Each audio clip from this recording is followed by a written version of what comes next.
So Ina never cancels unless she is really sick. Definitely, yeah. I just don't. And you just know it. And it builds this trust. And we live in this flake culture where people have really, I think it's a terrible thing to do. It really erodes friendships. One way to make people feel like they matter is to commit to them so they can trust you. They can trust that when they make a plan, you will be there. The most lovely thing you can do to say to somebody you matter is say, come to dinner. And when was the last time somebody called and said, come for dinner? And you said, nah, I'm not really interested I know, in a home-cooked dinner. That's right. Of course you're going to say yes. Of course you do. And when you show up, you create a community around yourselves. Hey there, it's my pleasure to be with you here on the Oprah Podcast in the great city of New York. I often say that one of the biggest lessons I've ever learned from my life and career of talking with thousands of people is that at our core, we all want to know that we matter. It's one of our fundamental desires as human beings. Every argument, every interaction we have really boils down to this. Do you see me? Do you hear me? And does what I say matter to you? So when I saw the title of this book, Mattering, The Secret to a Life of Deep Connection, I thought, Jennifer, speaking my language, it got my attention. And I love a clementine too. So then I open it up and I see that I am quoted on page 18 in this book. Pretty cool. My guest on this podcast today believes that there has been an erosion of mattering. So that's why she was inspired to spend 6 years researching it all over the world. Jennifer Wallace is an award-winning journalist and founder of the Mattering Institute. Did you know there was a Mattering Institute? Well, welcome, Jennifer, to the podcast. I hear everyone calls you Jenny, so I'm going to call you Jenny. Great. Thanks, Oprah. Good? So I find this fascinating that you asked hundreds of people around the world this question. Do you feel like you matter? We asked that of you today. Do you feel like you matter? That's a really important question. And what did they tell you, Jenny? They told me no or not anymore. I spoke with doctors who felt crushed by insurance companies, not able to practice the care they wanted. I heard from first responders wondering if their efforts were really making an actual difference. I heard from caregivers who felt like they mattered too much to everyone else, except that their needs were never prioritized. I spoke with a college student who told me that she only felt like she mattered when her GPA was high and her weight was low. Yes. Yeah. So it was a crushing experience, but I also met people who found a way back to mattering, which was inspiring. Which is what we're going to talk about today a lot. And you write on page 10, in truth, we are living through a social health crisis, a profound breakdown of the relationships that once protected us. We've lost track of our basic human needs for connection and contribution. Now we often feel tempted to fill that void with counterfeit forms of mattering, chasing attention over connection, prestige over purpose, and money over meaning.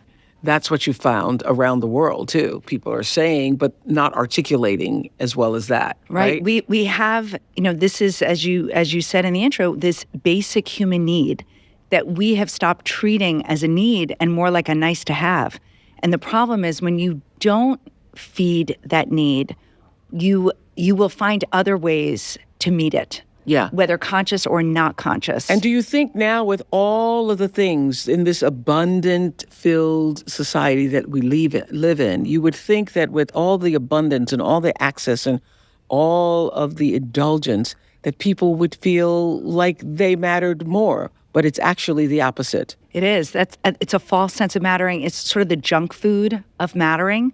I've been thinking as I was writing this book, I was thinking about the theologian Henry Nouwen, who talks about the three great lies of our society. I am what I have. I am what I do. I am what people say and think about me. That is the opposite of mattering. That is the belief that I do not matter. My mattering is contingent. It is contingent on my house. It's contingent on the number of followers I have. It's contingent on the sneakers I'm wearing. It's contingent on all these other things. It's contingent on how people see me. It's how they see me. their perception of who I am instead of working on what you really are. Yeah. Yeah. So I first heard about your book from Ina Garten. Oh. Did you know that? Yes. Right here on this podcast, when I was interviewing Ina from my tea house, Ina, who's one of the most, as we know, beloved people in the world, the fabulous Ina Garten. Here's a quick look at what Ina said. What do you think your purpose and your gift to the planet has been? I think writing the book has really made me realize this. Yeah. I think the thing that we can do is matter to each other. Is that my work matters to other people. And the thing about mattering, which a very good friend of mine, Jenny Wallace, talks about mattering, and she's writing about it, is it's so actionable that we can do things that make other people feel they matter to us, and that makes them feel good, and vice versa. And it's as simple as bringing a pot of chicken soup to a friend who's sick. You're saying to that person, you matter to me. Hi, Ina Garten is here. I'm so happy to see you. The Ina Garten wanted to show you her support, Jenny, because you matter so much to her as a friend. You've been friends for how long? Years. 10 years. 10 years, yeah. Welcome, everybody, the Barefoot Contessa, Ina Garten. So good to see you. So good to see you. Why did you believe so passionately in this book? Just in our conversation, you just casually mentioned it. She was writing it at the time. She was I writing think. it, Yeah. exactly. What resonated most for you, Ina? What I love about Jenny is that she's writing the book because it's important to write, but she's such a believer in people understanding this. It's really more about people having the information so that they can make their lives better. And it doesn't matter whether it's 20 people or 2,000 people. She just wants people to understand how important this is to our own satisfaction. And Ina has mattered so much to you, I'm sure, being a friend and mentor, yes. She has. I mean, I've learned so much in our 10 years of lunches and dinners. She's and my walks. mentor. I'm not her mentor. I will say, if we're going to talk in mattering terms, I think Ina really showed me how to matter to myself, which is a critical aspect of mattering. And when you are a parent to 3 young children and trying to have a career, your needs are often not even on the to-do list. And so we would meet for lunch, and I would sit down, and she would say, okay, so what are you doing for you? How are you? She didn't use the word mattering necessarily at the time, but she really, what she showed me was we have to be intentional about finding our joy and celebrating our joy. She said to me a quote, for some people like me, work is easy, play is hard. And so I learned from Ina how to prioritize my play, how to squeeze more joy into my day, even on those really busy days. And, for anybody out there like me who's struggling with how to prioritize your own needs, I now have this simple practice that I do where every morning when I'm brushing my teeth, I say to myself, what is the one need I need to fill today for myself so that I can show up and be my best self for the people that I care about? So it's about, there's this great quote, self-care is other care. Yes. And as parents, we know that if your tank is empty, you don't have anything to give everybody else. That's it. Yes. I loved on our show when we were doing our podcast together, Ina, that you said it could be as simple as a bowl of soup, sharing with someone. What are the other ways that you have found have been powerful in showing people that they matter? Jenny and I do this all the time, is when you're with somebody, you don't have a phone, you don't have anything with you, they've got your undivided attention. And that just says you're more important to me than anything else. And you and I do something that I just love, and we just do it spontaneously. Whenever we're together, we don't leave each other until we say, when's the next time? What are we doing next? We mark it in our calendars. You actually make the time. We make the time. We just say, I'm not done. You're so important to me. I can't finish what we're doing. That's good. And we always make it, and we do it without thinking about it as mattering, but that's the way we... That you are worthy of protecting this time. I'll tell you the other thing that struck me 10 years ago when we first started becoming friends, and I think what really... First started dating. When we first started dating as girlfriends.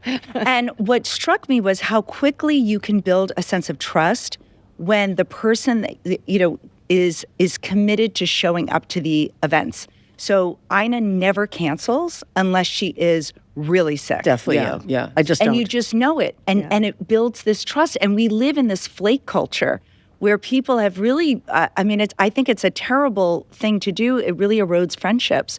One way to make people feel like they matter is to commit to them so they can trust you. They can trust that when they make a plan, you will be there. And it's in that trust, that commitment, that you feel comfortable being vulnerable. And so that's another lesson you learned from her, just by your actions, by the way you show up for other people. Yeah. Did you learn anything in particular from this runaway bestseller of Ina's Be Ready thank When you. the Luck Happens? I mean, the title is a mantra of mine, which Yes. I think, yes, luck plays into it, but so does the everyday work. I mean, Ina is a scientist. Ina is a serious businesswoman. Yes. She makes it look fun, and she does have fun, and she prioritizes her fun. But this is work. This is every day, 5 days a week, sometimes 7 days a week, working. And that's how you build this unbelievable business and empire that both of you have built. I think Jenny and I do something else with each other. It's the most lovely thing you can do to say to somebody you matter is say, come to dinner. We know how hard it is to make dinner.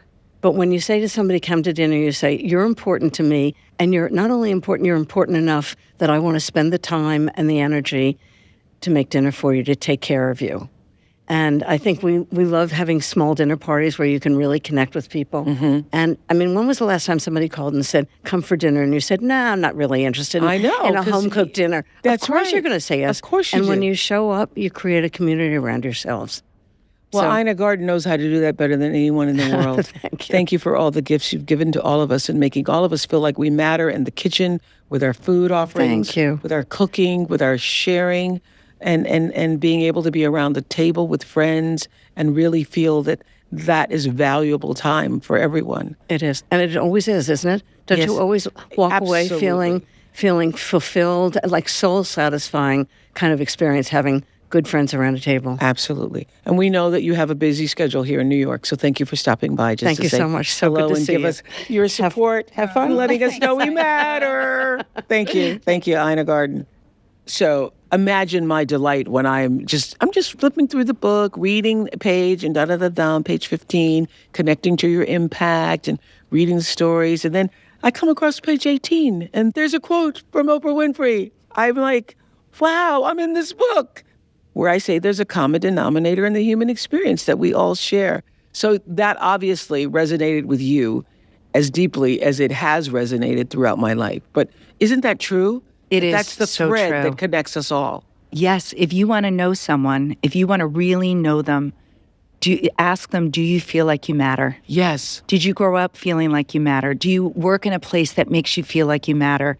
Do you matter to your neighbors, to your extended families? Do you have these deep, nourishing friendships that remind you that you matter when you get pulled off course, when you doubt your own worth? We all need that. You know, we're the wealthiest nation in the world, and we have, so much affluence and indulgence and abundance.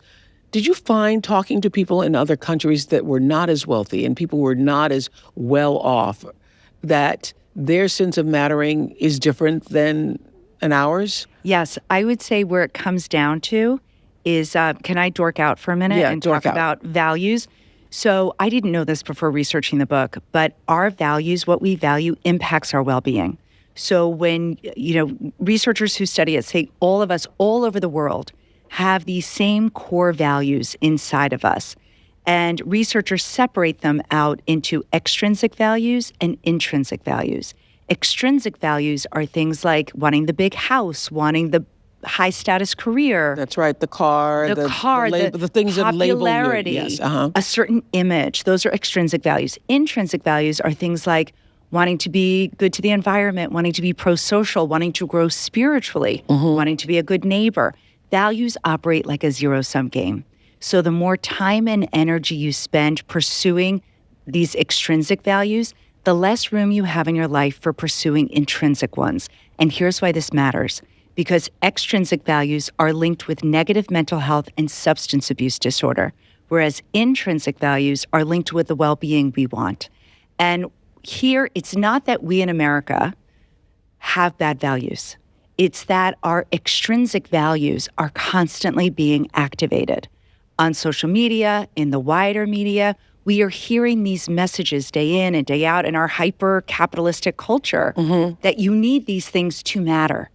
Whereas people who live their lives and organize their lives through intrinsic values are what they are doing is they are more likely living a life of mattering, living a life where they feel valued by their people and where they know that they add meaningful value back. Well, I want to bring in Dr. Gordon Flett, whom you know. Hi, Gord.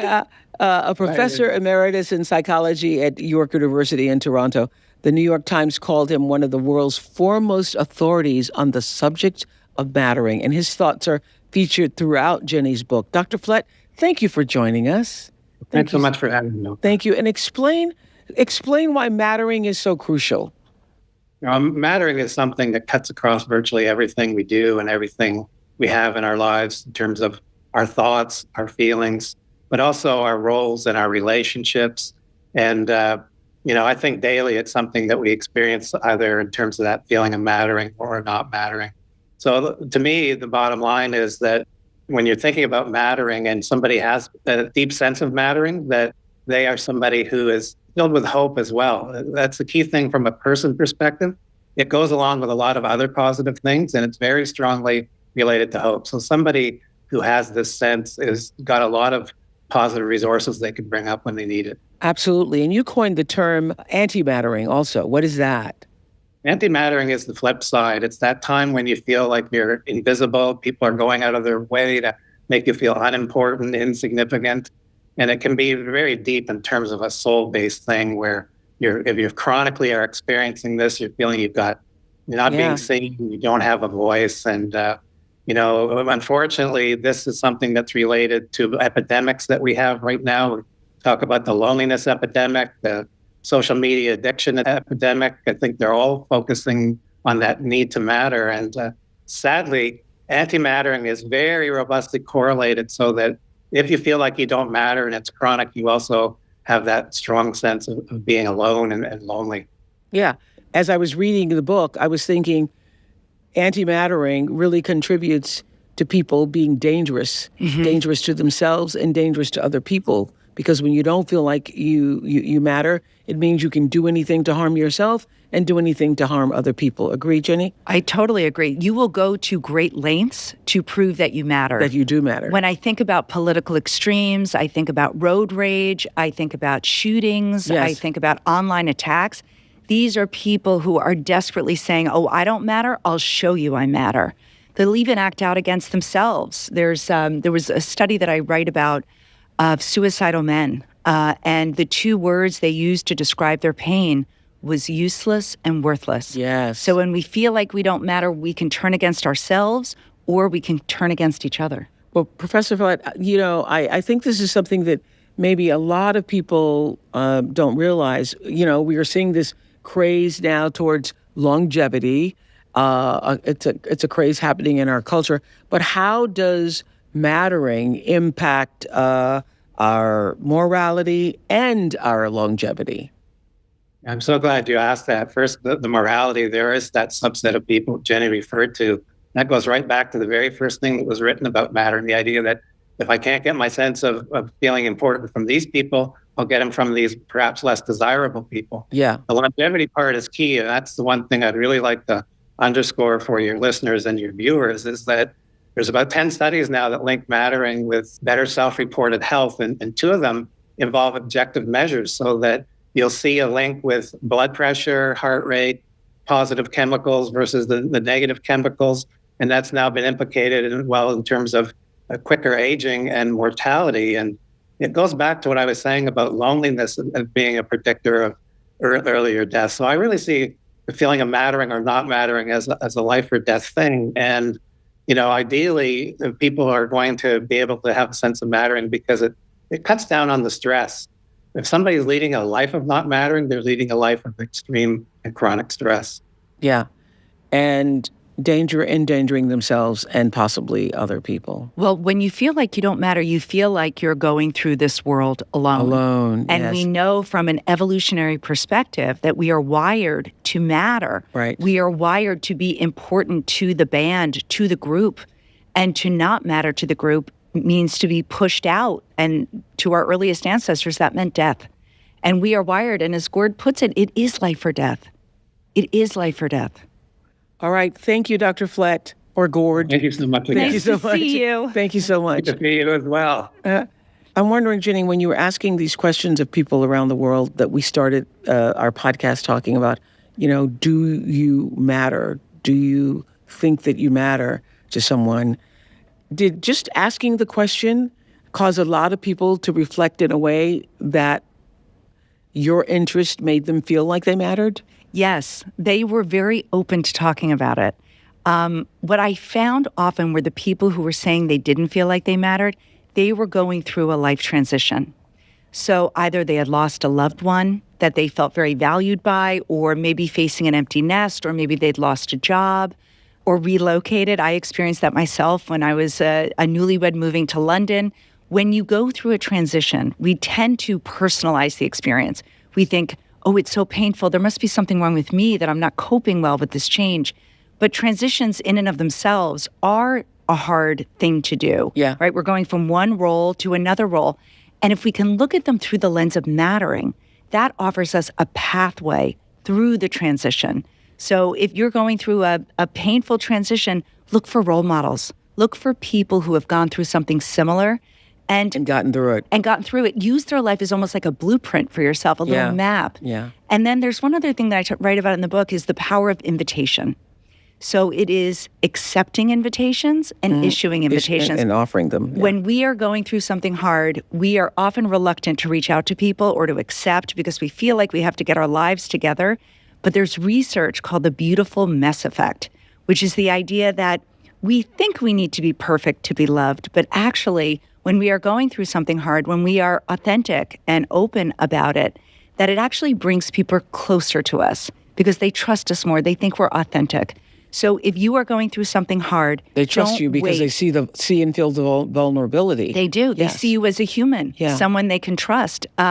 And if you are not getting invitations, I interviewed this woman who went through a horrible divorce, didn't want to be a fifth wheel out to dinner. And so she was complaining to her therapist that her social life was zero.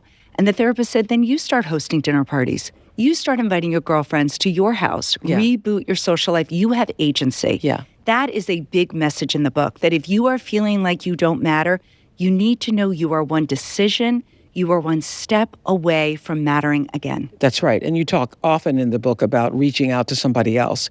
One of the things I remember when I read the story in the book that you share about a military wife, we went to a military base and did a whole show with military wives and treated them to wonderful things because, as you say in the book, so many military wives feel alone.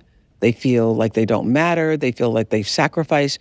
Military spouses are going through something called silent scaffolding, holding everything together, but they still feel invisible. So Simone Gorindo is also a journalist who wrote a book called The Wives, a memoir, and she's joining us from her home in Washington. Hi, Simone. Tell us about that feeling of invisibility. Hi, Oprah. Hi, Jenny. Just Hi. first of all, Simone. thank you so much for having me. It is an absolute honor to be here. Thank you.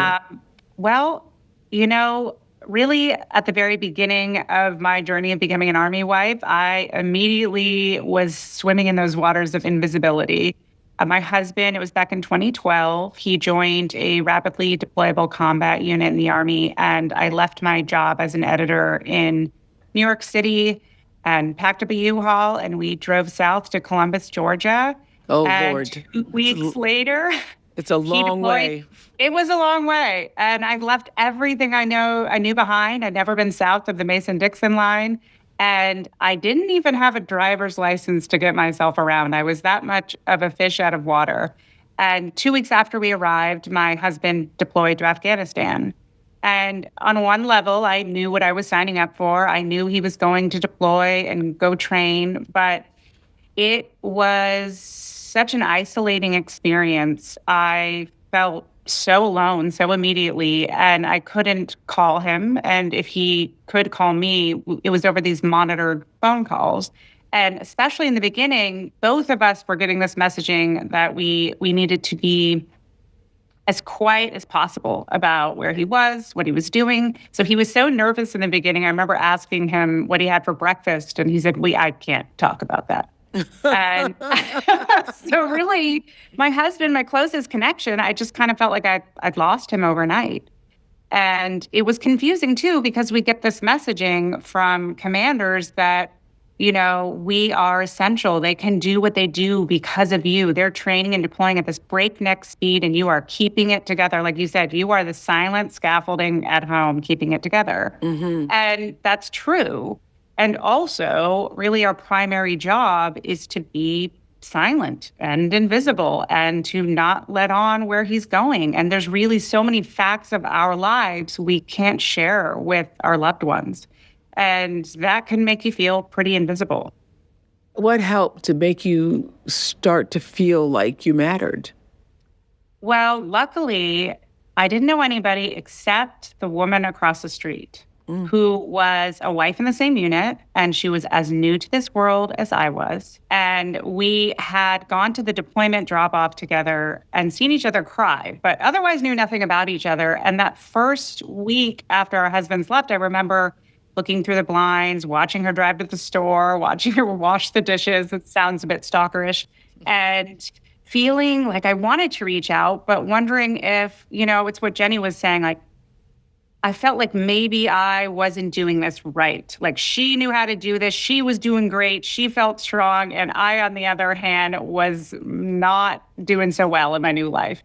So I was nervous, but thankfully she was bold. She reached out. She said, come over for TV and wine. And I basically ran over there in my pajamas. And that night we had this really intimate conversation, I think, because we both needed someone to talk to so much. And I'll never forget it. At the end of the night, she said, thank you for opening up to me.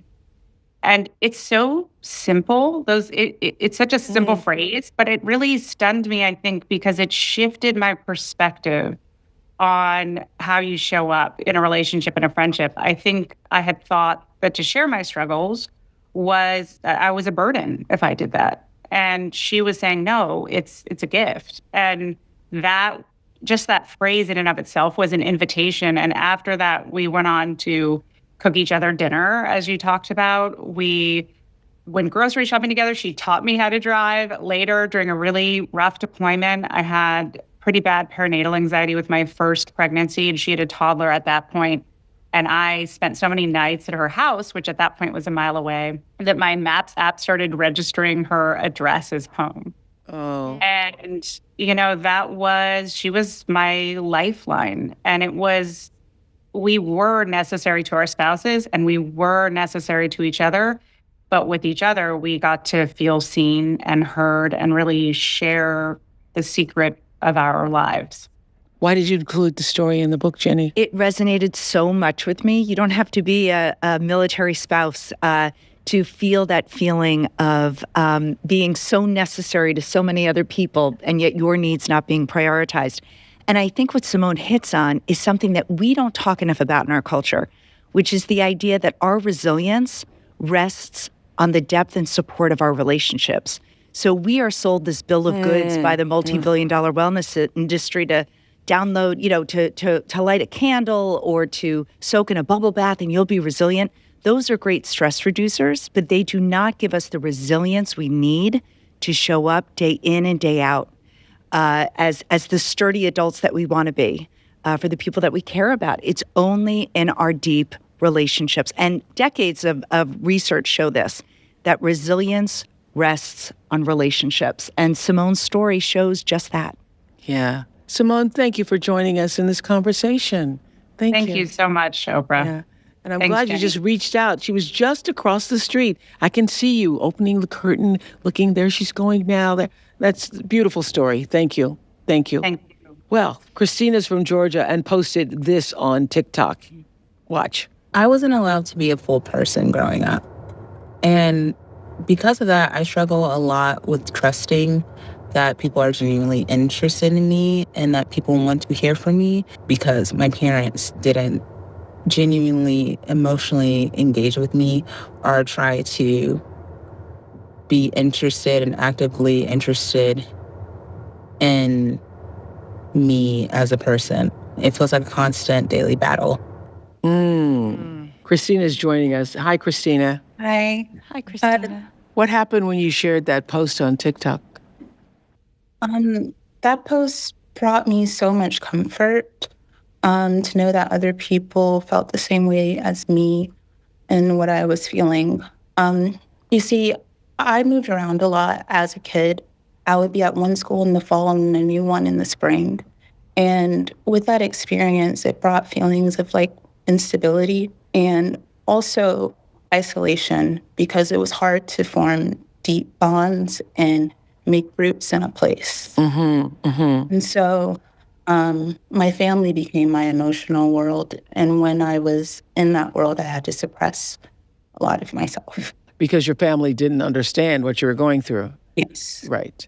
I read that your mother, wanted to move up in the world, and every time you were pulled out of another school, they were just like, get over it. They didn't understand the emotional toll that was taking on you as a little girl. That's and correct. that having to go into another place and make new friends and being the one walking in who is not like everybody else because all the other kids had already started school. So that had a great impact on you. Significantly. It's even harder to make connections now. I am in therapy though, and in therapy I have been building a sense of self. And the next stage that I'm working on is building deeper connections in relationships. So what's your question? What's your question for Jenny? My question is, when you're trying to show up for another person, but your needs aren't being reciprocated and they make you feel like you don't matter, how do you navigate those relationships? Oh, well, thank you first for telling your story. And I have to say, I'm glad you were validated through the people on TikTok, because what you're describing is not uncommon. Even throughout our entire lives, we will struggle to make new friends. We will relocate. We will change jobs. Building friendships is a skill, and it's a skill we can learn. My question for you is this person that you're talking about someone that you need in your life? Is this someone that you work with or you have in close proximity that you can't get away from? Because you deserve a reciprocal relationship. And I think you know that. So I guess my first question to you is, do you have to be around this person? I don't think so. It's more so whenever I go out to events of similar people, meet people with similar interests, is where I might meet someone who says they're really interested and want to be my friend, but then I show an effort and it maybe they flake or something comes up or It's not reciprocated. yeah. Yeah, Oprah and I were talking about this whole flake culture. Yes. And how corrosive it is for building trusting relationships. Yeah. So earlier in the show, Ina Garten was here, and we were saying that the one thing that you can count on for Ina is that if she says she's going to show up, she shows up. And we were just saying we're that kind of woman too. If I tell you I'm going to do something, I'm going to do it. I'm going to follow through. And this whole, oh, I'm so sorry, I couldn't do it. It's just not even I don't have friends like that. I have a very low tolerance for it. I have a low tolerance for it, yes. So I'm happy to hear you have a low tolerance for it too, actually. That's what that means. That's what this means, And yes. so when I was your age and I was moving cities and changing and had to make new friends, one of the ways that I was able to find friends who shared my values were doing things that sort of reflected my values. So, for example, I work with the homeless here in New York, and so I was volunteering, and so I was able to meet people who at their core had the same interests.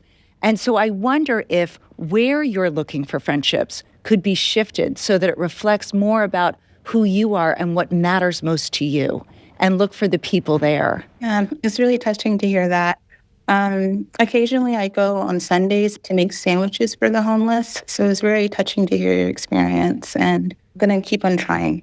Oh, keep going. And you are right to think that you are worthy of a friendship that's reciprocal. And I'm so happy to hear that you're working on yourself, because what I have found in my research is that we need to learn how to matter to ourselves.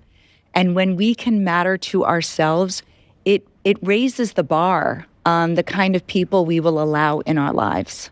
Thank you, Christina. Thank you so much. I'm so grateful. Thank you so much.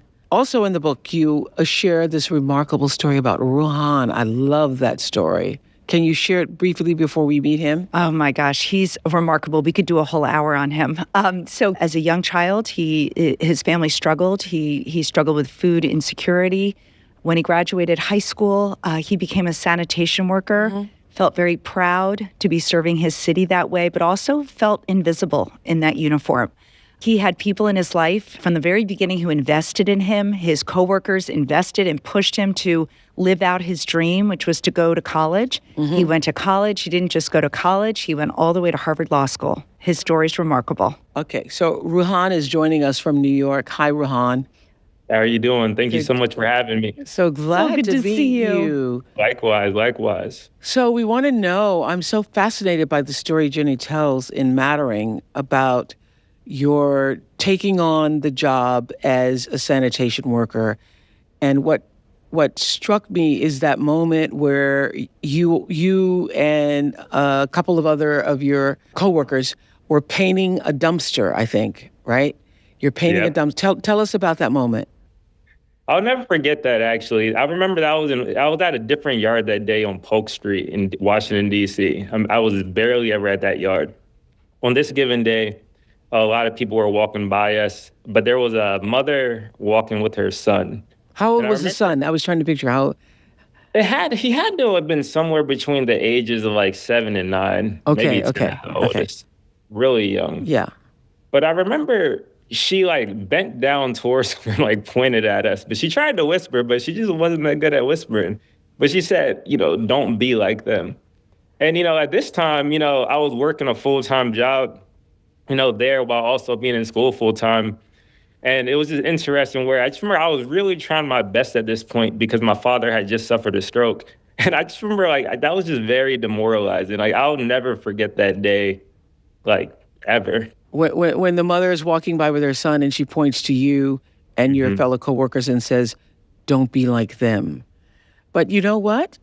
That became a motivating force for you, it sounds like. Definitely. My father was in the sanitation industry. My brother was in the sanitation industry.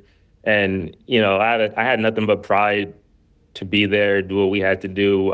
There was nothing wrong with the profession. I loved my coworkers. I loved my bosses. And so, again, I just had to take the time to put in the work to just show people what we're made of. But share for us how invisible you were to other people as a sanitation worker. Can we talk about that?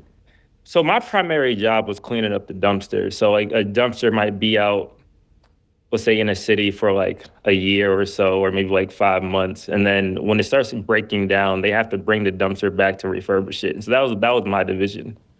And you would never believe what you would find in those dumpsters. So one time I found a grenade.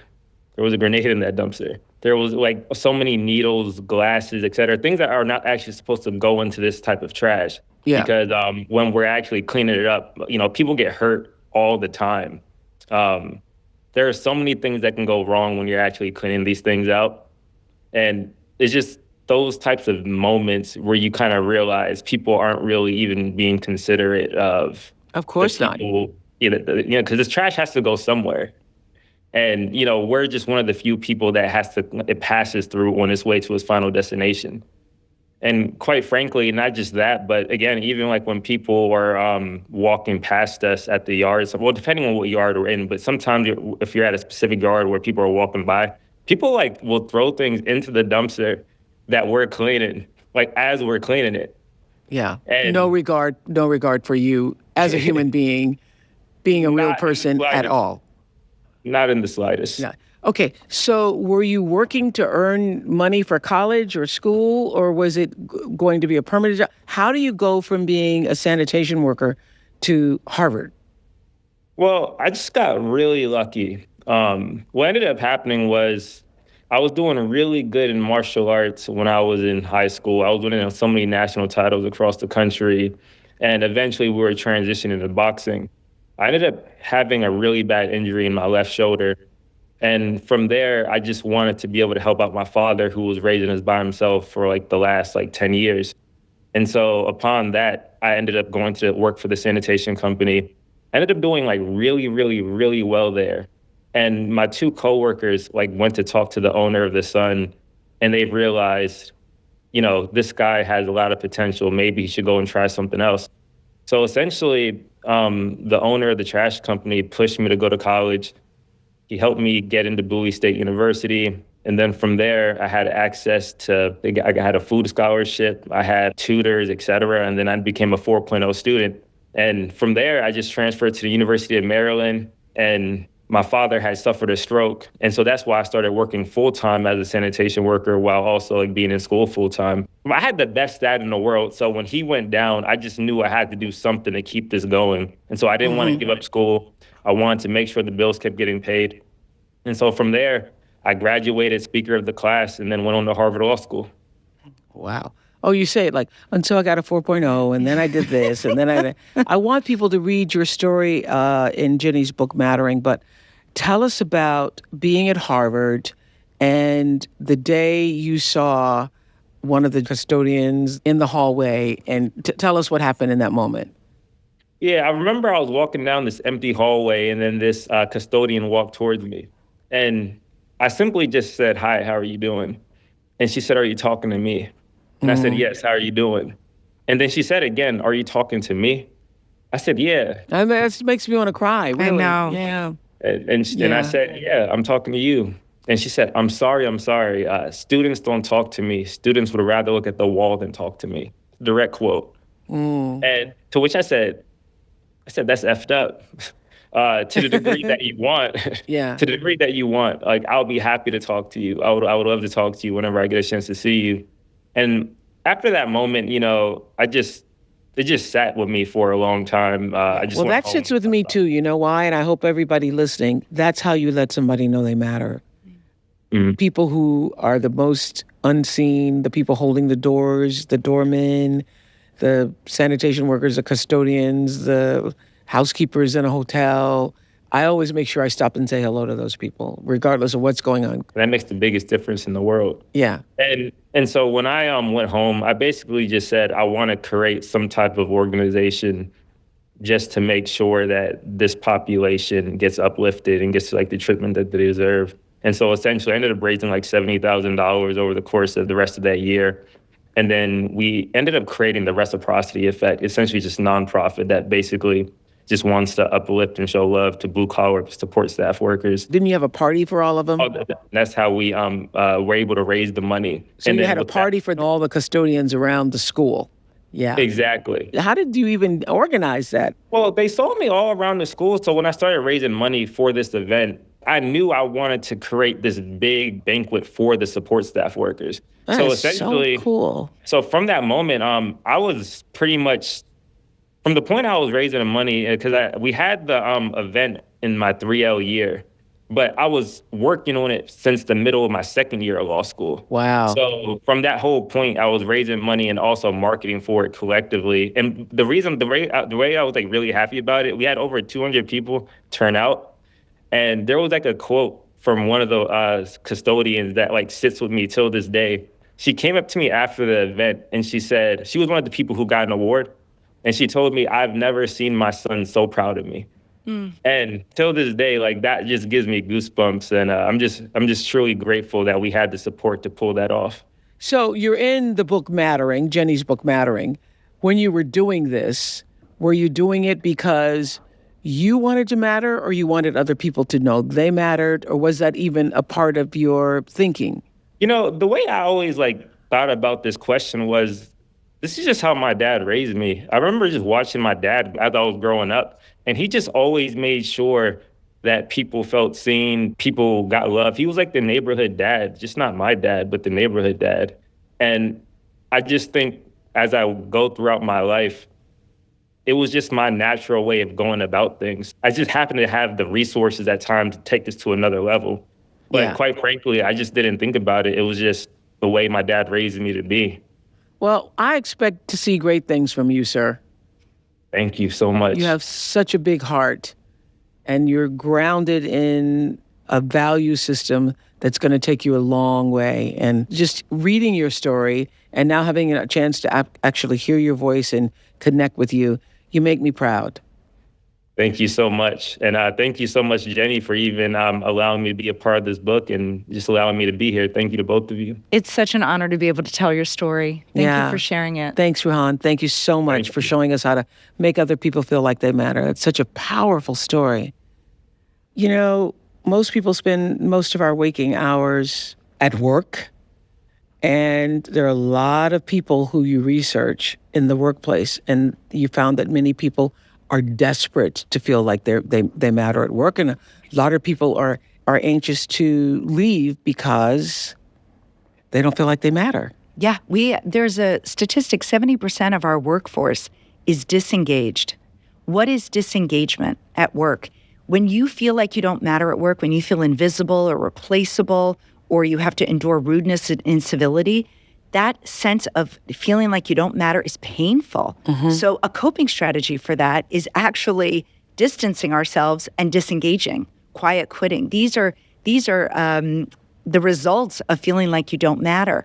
So even the least human-centered workplaces should be incentivized to lead with mattering, because what we know is that engagement leads to productivity, leads to creativity, better teamwork, higher profits. So there are ingredients to mattering.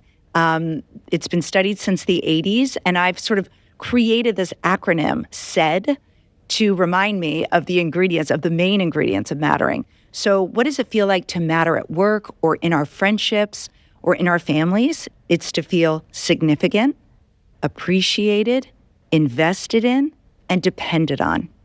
So significant.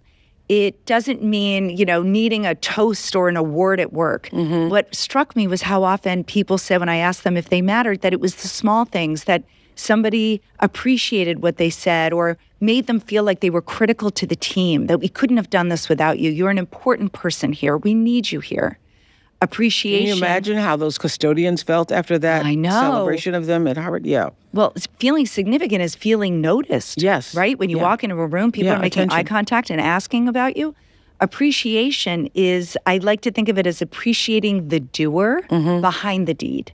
So if you have a colleague who's always, planning, cocktail parties after work, happy hours, instead of saying to them, thank you so much for this fun night, you could say, thank you for being such a community builder here. Because of you, our team is so much closer. I'm grateful to you. Feeling invested in is what we saw with Rehan, that it's having people in your life who are invested in your well-being, invested in your goals, and also having people in your life that you're invested in their goals and in their well-being. And then the last is feeling dependent on, knowing that you are trusted and relied on in the workplace, you are trusted to do something, and that the workplace wouldn't be the same without you there. Yeah, I remember in Mattering, you spoke to one guy who said he didn't feel like he mattered anymore because nobody depended on him anymore. That happens a lot in retirement. Yeah. That happens a lot in the late stages in aging. We think about, wealth span and health span, how healthy we'll be, how much money we'll have to retire. We need to think about our mattering span. We need to think about how will we matter to 100 and beyond. That is what we need to live this rich, meaningful life that all of us deserve. So is that the message you want to leave our listeners with for how to matter or matter to other people? Well, I want to leave them with the idea that if you are feeling like you don't matter, you are one action away from mattering again. And here's one challenge that I've been issuing to myself, and I'll offer to you, that everyone I meet, whether they are strangers or friends or family, I picture them with a sign around their necks saying, tell me, do I matter? We can all answer that question with warmth, with a smile, with kindness, with compassion instead of judgment. We are starved in this modern world. We are starved of mattering. Be a mattering agent. Be somebody that makes people feel like they matter. Boy, there's no greater calling than that. Wow. So well said. We're going to end it there. There's so much more and so many more ideas in the book. I think everybody should pick up a copy of Mattering, The Secret to a Life of Deep Connection and Purpose. If you're looking for deep connection and purpose, there are lots of ideas and thoughts and stories about how to get there in this book, Mattering. It's available wherever books are sold. And I thank you again, Ina Garten. We love you so much for stopping by. Thank you, Dr. Flett, Simone, Ruhan, Christina. Thank you, Jenny. Oh, Oprah, thank you. Thank you so much. Thank you. Thank you for the Mattering Institute. Wow. Thanks, Oprah. Thank you.